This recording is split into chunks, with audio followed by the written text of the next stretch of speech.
Hello and welcome to the Pandaverse. I'm Elgon Williams. I'm here with Christine Gabriel as usual. And today we have Greyson Ferguson joining us. Greyson is a published author. He's had a best-selling book about his travels. I think that book was mostly set in Peru, if I'm not wrong. Correct. We're going to get to know Greyson a little better. Greyson has also been signed to Pandamoon Publishing for a novel that he's written. We'll discuss that, and we'll discuss everything in the world of being Greyson Ferguson. It's a dangerous world. Uh-oh. We like danger. Oh, good. Well, first of all, I'd like to preface by saying that both Christine and I are completely crazy, so... Yeah. Well, good. I fit right in then. Buckle up. So tell us a little bit about your book. I know you sent us some pictures, and one of them was up on the top of, what's that place called, Makupichu? Oh, Machu Picchu? Yeah. That's on my bucket list to go there. Beautiful. Oh, it's phenomenal. It's one of those places that just photographs absolutely don't do it justice. And so you can take a million pictures and it just won't actually, really represent what it's like being there. So absolutely get there if you can. And what's mind-boggling about it is that people used to live up there. Oh, yeah. And apparently if you were to clear off the neighboring mountaintops, that you'd actually find something similar on most of those. But they just, they don't want just everything excavated in the area. So it's like, okay, we're good with this spot. That's all you need. I didn't know that. I didn't either. Yeah, it's fascinating. I know it takes a while to get up there. You take a train to get to the area, and then you get off and you have to go up to the elevation. You start in the morning and you basically come back in the afternoon. Yeah, well, you can. There's a couple options. You could do like a hike. It's I think a 4-day or a week-long hike, but you have to book that well in advance. It has to be like a sanctioned tour guide now. You can't just do it anymore. Or if you don't feel like hiking for 4 days, yeah, you can take a train and it gets you to kind of like the base of the mountain. Then you can either take a bus or you can hike it. The first time I did it, I took a bus, but it was raining, and these are like really skinny, muddy. So you're on the bus and you look over and you see the tire, but you don't see the ground under the tire. There's no guardrails. Like that. It's just like, I'm sure this isn't the guy's first day driving. It's fine. Let's just cross our fingers. When I was in the Air Force, I was in Korea. I went out into the countryside. There's a Buddhist monastery up on a mountain. I was taking a bus there, and on the way, they're doing road construction to widen the highway. It's a gravel road. Okay, and the bus is on it, and there's no guardrail. And there's like a 3,000 or 4,000 foot drop right to the right. Wow. And he's doing about 20, 30 miles per hour. So no concerns. I do this all the time. Yeah. Oh yeah, he's done it like 8 times that day already. So it's just like, okay, yeah. Another day. I'm sure this guy knows what he's doing. Wow. That's so crazy. I know I drove up a mountain one time during a snowstorm. I had nightmares. Okay. So I can imagine looking down. It's raining. Oh my gosh. But it's still well worth it though. I mean, look what you got to experience, right? Yeah. I didn't die, so it was worth it. Absolutely, yeah. I grew up a flatlander like Christine is from Ohio, so you see a 2,000-3,000 foot hill. That's a mountain to us. Yeah. Oh yeah. You look at it and go, can I go sledding down that hill? At least when I was in Michigan, that's what I was like, that's sledding hill. Right there. In Ohio, I don't know if it's the highest point in Ohio, but it's one of the highest points in Ohio. It's Bell Fountain. Yep. Yeah. Okay. Yeah, and there's a ski resort there called Bali High. Okay. And you go up onto the top of this thing, and I used to think this was a really tall hill. I mean, I knew it wasn't a mountain, but it was a really tall hill. And then, years later, I went out to Colorado with my roommate from college and his best friend. His best friend's dad was rich, so we flew up there on his private jet. Oh, that's nice. And yeah, it was tough life completely. Oh yeah, I can imagine. And we went up to the ski resort there, and like the bunny slope was more steep than the Mhm. than Valley High's, Black Diamond. Right. Okay. I was like, I don't know if I can do this. I'm gonna stay in the lodge and just get a few beers. You go. Yeah. Mhm. Thing. I'm gonna put a fake cast on my leg, and I'm just gonna prop it up, and Take it. Yeah. Hang out by the big fireplace in the lodge. Yeah. it's beautiful out in Colorado, though. Oh yeah. Driving through has always been as beautiful every time I've gone through. Summer or winter. You attended the art college in Savannah, Georgia. Yeah. The Savannah College of Art and Design. I went to college. My daughter was big into art, and one of her dreams was attending there, but she didn't get there. I saved a decent amount of money by not. Oh yeah, that was one of the contingencies. Me as just a dopey 18-year-old, that has nothing in my mind. Then as a 22-year-old, it's just like, oh God, what did I do? How much did this cost? Yeah, what? I have to pay this back? Oh man. My life was so good 3 years ago. Yeah. Can I just stay in college and just not pay this back ever? Man, Sadly, it's a that's- life, right? Just learn Yeah. for free. Yeah. Exactly. Yeah, it's just like continual college. So you studied film, right? Film and Yes. Film and television, yeah. My major was, I specialize in video editing and screenwriting, although you kind of work on everything when you're, attending it. But You told me before we started the video that you were in Utah. I'm I think like 90 minutes northeast of Vegas right now. So I'm not really sure if I'm in Arizona or Utah right now. I had to take like 4 different, just like change where I was going to stay for the night, like 4 different times. Elgon, you're Because I'm just kind of, I am. Yeah, Crash with what's Elgon. that? yeah, you could Crash with Elgon. crash with me. I'm in Yeah. Las Vegas. Oh man, I Sun's only shining knew. here. Yeah, I was just, it's trying to come out, but it was snowing and sleeting, and it's gonna be 18 degrees, and I'm in a camper right now. I'm just like, that's not happening. So we're just gonna keep going south and see what happens. Nice. Yeah, it's And now we're dark just in here. like some random. I mean, we're surrounded by mountains, but it's just like kind of a random like Bureau of Land Management land. So there's just nothing around. So I'm not really sure where I'm at actually. I'm just kind of. I'm just glad I have the internet signal. If you see any signs that say Area 51, Yeah. stop.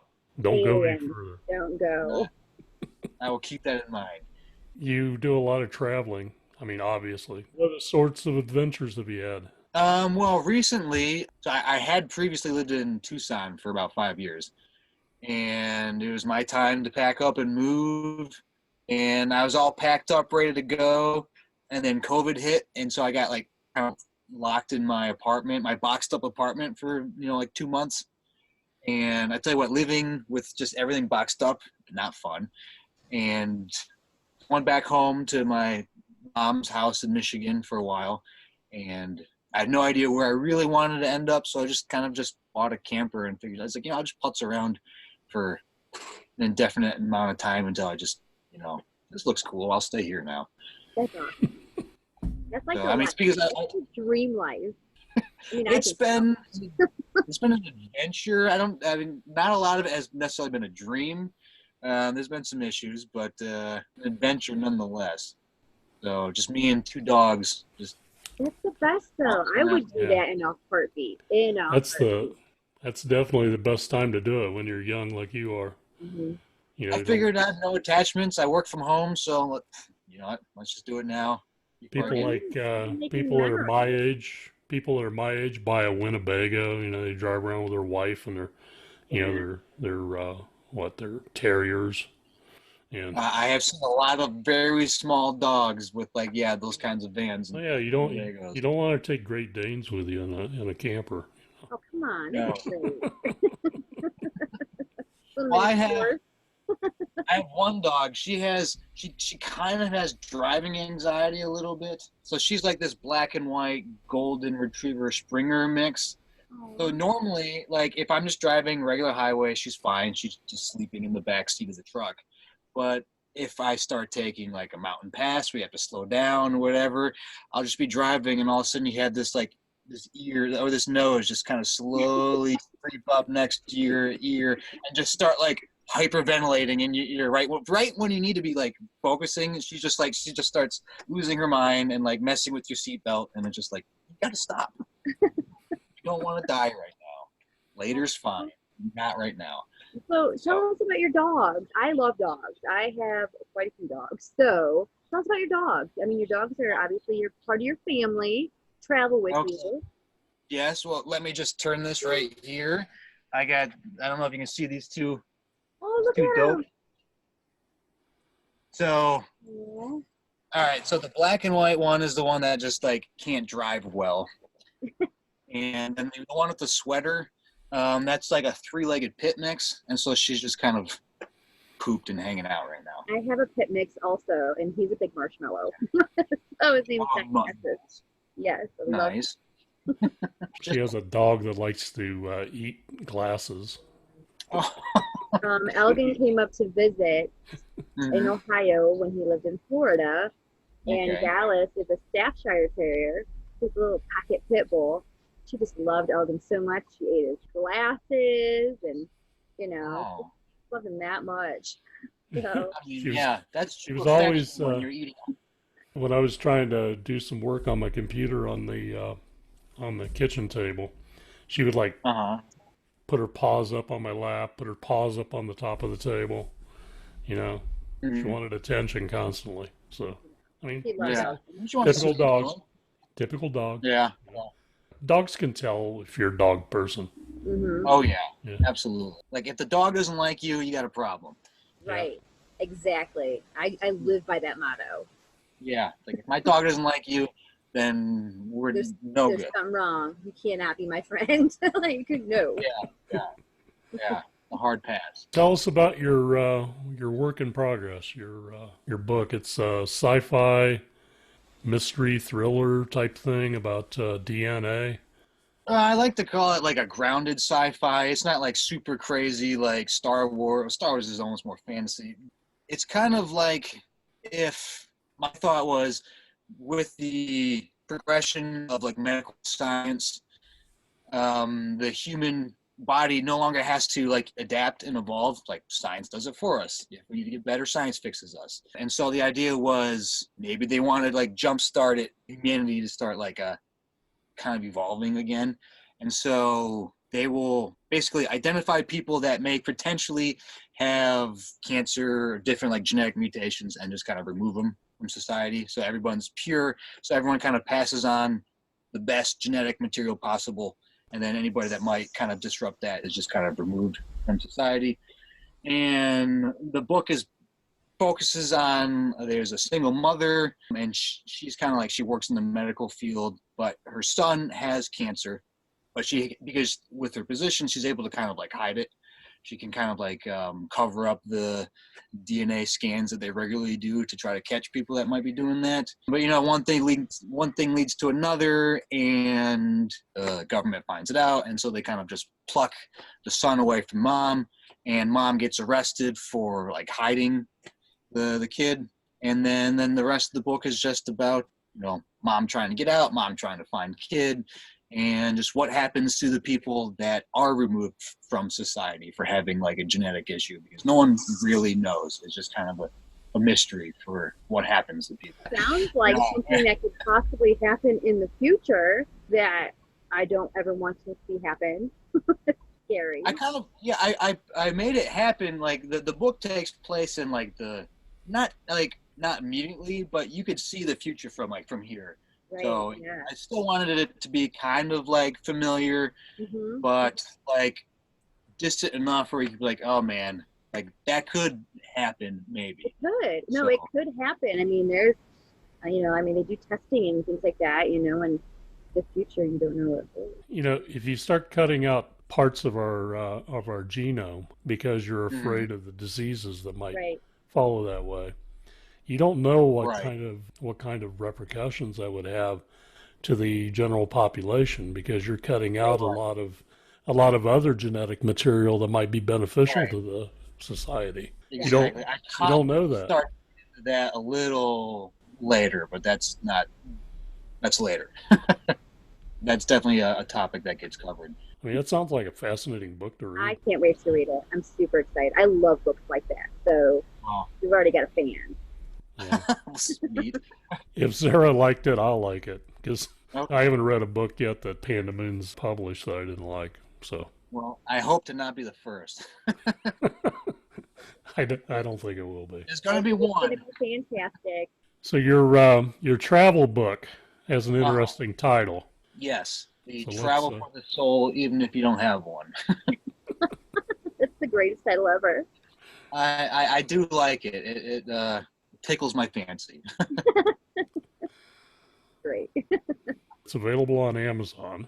Yes, It was, it's available. I just tweaked it. I went back through to, fix some stuff that I wanted to tweak. Yeah, there's always stuff to fix on a book. You just got to cut it off at some point and say, okay, I'm moving on.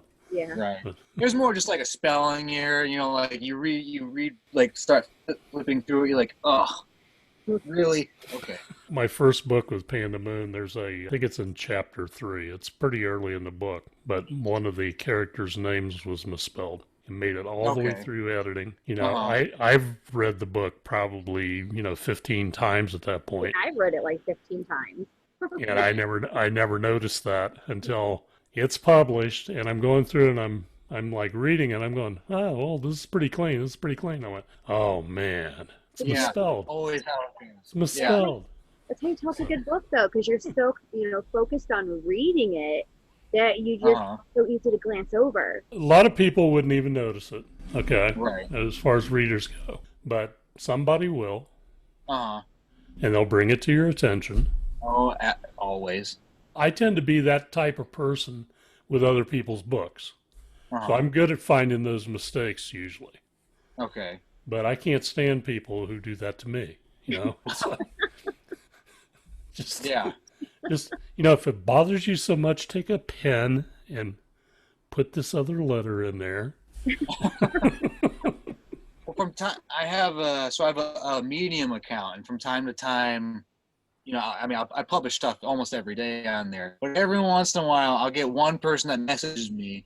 It'll be like a 5,000 word, post or whatever, and they'll just underline like an apostrophe or whatever that's misplaced, and they'll just send it to me. Just like, thanks. I don't know what you want me to do about it, but it's like if you read the entire thing and that's all you took out of it, it's like either I failed or you failed. I don't know. No, they failed because obviously. You know what I mean? Like, you write posts that are entertaining and have structure. Like, that's what they're going to get out of it? Like, come on. Yeah. Like, I think it's just one of those people that just likes the, their digital red pen and just like, You scan the internet for apostrophes and commas. Probably a retired school teacher. Probably. Just so bored out of their minds. I used to participate and contribute to a writing community. I won't say what the name of it is because I'm probably going to say some things that would get me in trouble. Most of the people that belonged to that were poets. Okay. They weren't prose writers. So, they called me a proser. And all the poets were always trying to get me to write poetry. And in my opinion, I suck at poetry. I mean, really, really hard. Right. But I enjoy reading poetry if it's well written. So one of the people had like a deal with me, I'll review your stuff if you review my stuff. Okay. But then she kept telling me to write poetry. She wanted me to write poetry. Oh, you need to try poetry because a lot of your stuff's almost poetic.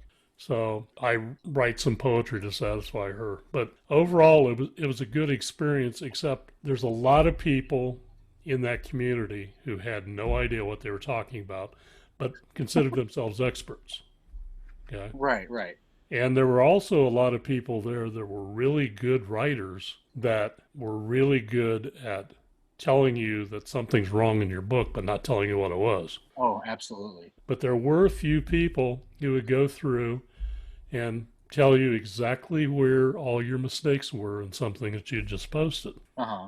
Okay, well, thanks. Great. These people are like editing this for me, The majority of people expected expected you to post something that was absolutely perfect. It had been edited, everything else. And it was like, I just wrote this yesterday. Okay. Nobody's had a chance to edit this. Yeah. So, and a writer is the worst editor of their own stuff. Oh, yeah, you missed all of it. It's like, looks good to me. Yeah, it's because you see what you intended to be there, not what actually got onto paper or onto the computer screen. Yeah. So, I mean, it was a good experience overall, and I think it was valuable because it happened right before I was signed with Pandamoon. So whatever fell together in the universe right around that time was working very well. I had a lot of people that were following me on this website, so Okay. I was getting a lot of input from them. So, I highly recommend to anyone to get into a community like that, but also know all the downsides of it. Tell us, how did you come across Pandamoon Publishing? What brought you here to this awesome community and family we have? What brought me to you guys? I think I was looking for somebody that would take some kind of like science fiction-y story, and I was struggling connecting with publishers or agents or whatever that would like take a science fiction stuff. Even with Grounded, I found a lot of people were very kind of wanted it just your regular literature. I don't know. They didn't want genre fiction really. And so when I came across you guys accepted genre fiction. I was like, this is fantastic. This is great. So I got, I saw that and I sent it to you guys, and, here I am now. So I'm very grateful that you guys are into different kinds of genres, because I find genre fiction fascinating, but not everybody does, apparently. Yeah. Well, we have a lot of books that define new genres. Okay. We have a lot of books that they're like mashups of various genres. And that seems to be, to me, I mean, maybe it's because I'm exposed to reading a lot of that stuff because of my association with Pandamoon, but it seems to me that those are the types of books that are attracting audiences now. That tends to be a trend. That's what I was thinking, because, whenever you see maybe like a young adult series take off, the young adult series is never just regular fiction. It's always, fantasy or dragons or, supernatural stuff, which is why I was just pulling whatever hair out I had left. And I was just like, why am I not able to connect with, somebody that wants this kind of stuff? But well, it's because a lot of the publishers are very stodgy and set in their ways, and they want books from people that are already successful, or they're written exactly like the successful authors write stuff. It's the same thing in film. They want another film that's exactly like this one, but just change the characters' names and mix up the plot and change the setting a little bit. Because we know that works. Right. That formula works. Most of the artists out there want to experiment with something that's unique. They want to do something brand new. Yeah. So we have a wide assortment of very creative people that are fantastic. I mean, the only qualification to join our community is to not be normal. That's correct. Christine and I kind of define that. Okay. So we are not normal. Who wants normal? Right, normal is boring. Yeah, normal's like being average. Nobody wants to be average, No, not at all. I'd rather be abnormal. Abby normal. Yes. Grace could have fit right in. I can feel it already. I can too. Right in there. Welcome to the family. Oh, thank you. I appreciate it. So the only other topic that we haven't discussed that's on your resume is Mexican beer. Yes. Yeah. That is a very long and odd rabbit hole, for sure. I think it's more of like I'm into the Mexican craft beer than necessarily just your Coronas and your Modelo kind of stuff like that. I like the Mexican craft beer because, at least in the United States, a lot of it is you have to make very specific styles if you want to stay relevant, if you want to make money or whatever. The craft scene in Mexico is more about kind of the passion by the brewers. And so they kind of just make what they like and they kind of tweak it. And it's not necessarily geared towards, you got to make 10 IPAs this year if you want to stay relevant. They just kind of make what they like. And I really dig that. I feel like it's what like American craft beer used to be 15 years ago. Yeah. And so it kind of reminds me of what the United States craft beer used to be, but it isn't necessarily anymore. And with the Mexican stuff, it's not oversaturated. If you find something, it's probably going to be pretty decent, although it is a little tricky finding the Mexican craft beer in the United States. There's like one or two you can sometimes stumble across if you live in like Arizona or Texas or something. But I don't know. It's I've always had a weird fascination with beer and the history behind it, and just kind of the cultural significances that kind of go into a lot of the stuff. I've always wondered who came up with the idea of beer and who made it. And it was my ancestor. It was your ancestors, right? Yeah. I mean, who figured out that you could ferment stuff? You know, I mean, who actually figured that out? I mean, it's like who figured out that you could eat this berry but not that berry?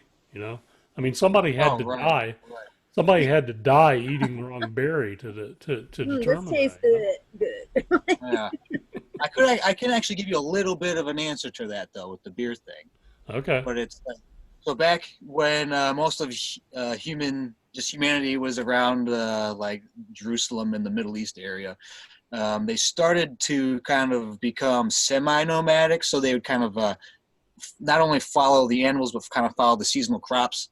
And once they turned into semi-nomadic, they began making just, pots to hold the grains or whatever. And so they would make pots to hold like this barley or whatever the grains were, and they'd keep it there, and then they'd move to the next spot for the next season and the next spot. And then eventually they kind of like come back to the same location. And, it rains, something's going to happen. And so when they got back to the one spot that had the grains in the pot, water had, kind of collected over the year and it started to ferment. And obviously somebody drew the short straw and had to drink it. And they found out that, it fermented and they felt pretty good about it. And then it just kind of slowly evolved from out of that. That's where that very first thing started. So it's like everything else with humanity's evolution. It's all trial and error. Yep. Yeah. You just got to leave something out in a pot somewhere, and something good will happen. That's what I was supposed to take out of that. So where are you headed next in your travels? Oh, good question. I was just at the Grand Canyon, the South Rim, for the last week or so. I was supposed to go to the Zion National Park. But a lot of stuff with COVID's making it tricky. You can't just kind of camp within it, and there's only certain areas that you're allowed to take dogs into. So I've had to kind of tweak that. So I was going to go to, I think it's called like Dixie National Forest or something like Dixie something National Forest. That's kind of just to the west of Zion, but that's what I was heading to today, and that's when it was like going to be like 18 degrees, and I was like, no, we're going to start heading south instead. So I think I'll probably head to some of the parks around the Vegas area where you got like Red Rock or Red Canyon, or I don't know. There's a couple. I have them marked on the map, which is like it should be warmer, hopefully. And well, it's in the 40s here. So okay. As long as it doesn't get like under. At least it's above freezing, yeah. Yes, yeah. I just above. Once we get like into the 20s, then we run into water problems and not great on something like this. So you shouldn't have to attack your water with a pickaxe to be able to drink it. No, we don't need exploding toilet water in the camper. So that's anything I can do to avoid that is we'll just hit Mexico and keep going south, and we'll avoid snow at some point. So I'm sure that, of all these places you've gone, there's had to have been some like scary moments. Like, do you have like a scary story, like a scary moment that it just gets the top of your head, like it's right there at the top of your head, and you're like, I've got to tell this story because it was really creepy. Really scary moment. Yeah. For whatever reason, whatever's on the top of my head, I don't know if it's necessarily, it's not too scary looking back. So I was in Singapore crossing into Malaysia, into Kuala Lumpur. And I just kind of like walk over, and it's raining at the time because it's always raining. And for whatever reason, I don't know if you guys have ever seen the movie Blade Runner before. Right, yeah. Yeah. But it looks like that scene where you first see Harrison Ford in Los Angeles, whatever, and it's like raining and whatever. It looks like a scene straight out of that, with like just pouring rain, random neon signs, and it's like I just gotta find a hotel or whatever. And so there's a hotel that's right there. So I just, okay, that's fine. The lobby looks clean. So you go in and you just throw money at them. And as soon as you turn the hall down the lobby, just like whatever nice they had just disappears. It looks, there's no lights working. It's super cracked. It's, disgusting. And so you go to your hotel, the room, and the room just happens to be right above like a nightclub for some reason. So you get in, and apparently the hotel I booked, it didn't come with the towel package, so there wasn't any towels or blankets or anything like that. So you're just sitting in there, underneath you just have this boom, boom, boom, boom from the music. Yeah, and some of those places never closed. I don't know. Some of those places never closed. It was all night until I think there was a call for prayer. And the mosque just happened to be right next door too. So if you didn't sleep from the music, you're woken up from the call from prayer at like 3:45 a.m. But in between that, just like people are just going around just banging on doors, like just trying to get in for some reason. So that was one of those times where you just kind of like move the whatever furniture you have in front of the door, and you just wait for sunlight and it to stop raining so you can just move on. Oh my gosh. That's fun. Yeah, that's a great story. I don't know why that was the one that popped up, but it's like, No, that's great. I not to. I look around before I book a hotel in Singapore. I look in the corner. If you're in Singapore, everything's fine, but once you get into like the Malaysia area, then it's like a little hit and miss sometimes. People in the United States who have never traveled abroad don't understand. There are areas in other countries that you can go to, and things resemble America enough that you're okay, and those tend to be tourist areas. And then you travel a couple of blocks beyond that, and you see the real world, the real way that people live there, and it is so alien to you that your body is like trembling because you're like, nothing is familiar here. Yeah. And for me, I like that. Once you get to those extra blocks, it's like it's just so different. Right. I think. I always wanted to see what the place is really like. Yeah. That's why I've had that experience getting away from the tourist areas. Yeah. When I went to Mexico, we went to Los Cabos, and very touristy. But we ended up taking a detour, and we went down through all the old cities in Mexico where tourists really don't go, and it was one of the best experiences of my life. Such beauty and such history and just architecture. It was just so beautiful. So it's really cool to see the outside of, like Elgon said, like the alien part of everything. It's fantastic. The tourist areas are like the outer shell that they think they want to present to Americans or whatever. And you have to break through that shell to really experience the culture. Yeah. If you only, if you travel the world and you only go to the hotels that that Americans frequent, you never actually been there. Right. You've just been to a reasonable facsimile of the United States. Mm-hmm. Right. You're not really experiencing anything but what you've experienced here. You know what I mean? You gotta take that extra step and go live your life. There's so much world to see. There's so many things. Yeah. Adventure is my middle name, so obviously it's your middle name because you've been like everywhere. So the only place in Mexico I've actually been to was Juarez. Which was I didn't tell my mom I was going to Juarez. I was like, I'll tell her when I get back that I'm in like the murder capital of the world. That was entertaining. I had some good beer, good food. It's not a place to be out after night. No. The place I was eating food at, it was just like There's these guys playing cards and, just like crazy tattoos coming out of the eyes. And they asked me if I wanted to play Mexican poker with them. I was like, I should No. Probably not. That sounds like a bad idea. So, I don't know. I had to look up if Mexican poker was actually a real thing or if he was just making it up. But it is real. It is a real game. It's less skill and more. But they're going to teach you how to play it, but they're only going to give you so many of the rules. Oh yeah. It's like, no, I'll watch. It's cool. Thanks. Where's the border? I gotta go. Every country you go to, they've got their own kind of card games, or their own.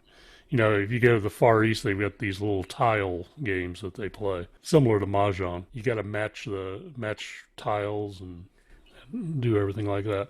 I watched Koreans play this for like hours and never figured out exactly how to do it. So it's right when you almost think, he's like, I got it, and then they do something else, and you go, what?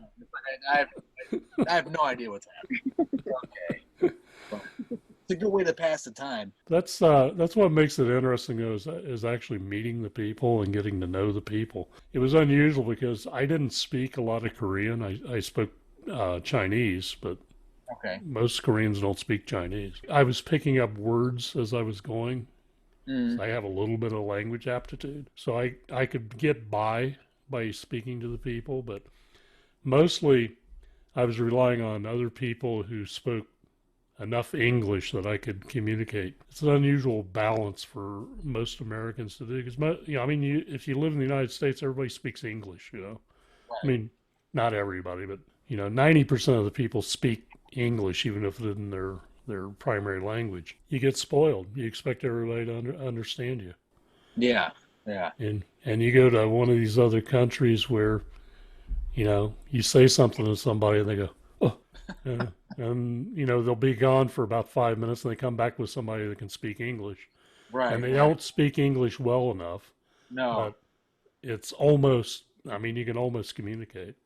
I had a situation one time where I was speaking with somebody who was Russian, and I'm speaking English, but I also speak Chinese, and I speak a little bit of Spanish, and I'm going through a Japanese person who, of course, speaks Japanese, speaks a smattering of Chinese and some Spanish, to communicate with another person who spoke Russian and Spanish and a smattering of Japanese. You're just throwing words, seeing what sticks. So I have no idea if the Russian actually understood what I was saying, but he was nodding and smiling a lot. So so the Google Translate app now is fantastic. It's so helpful.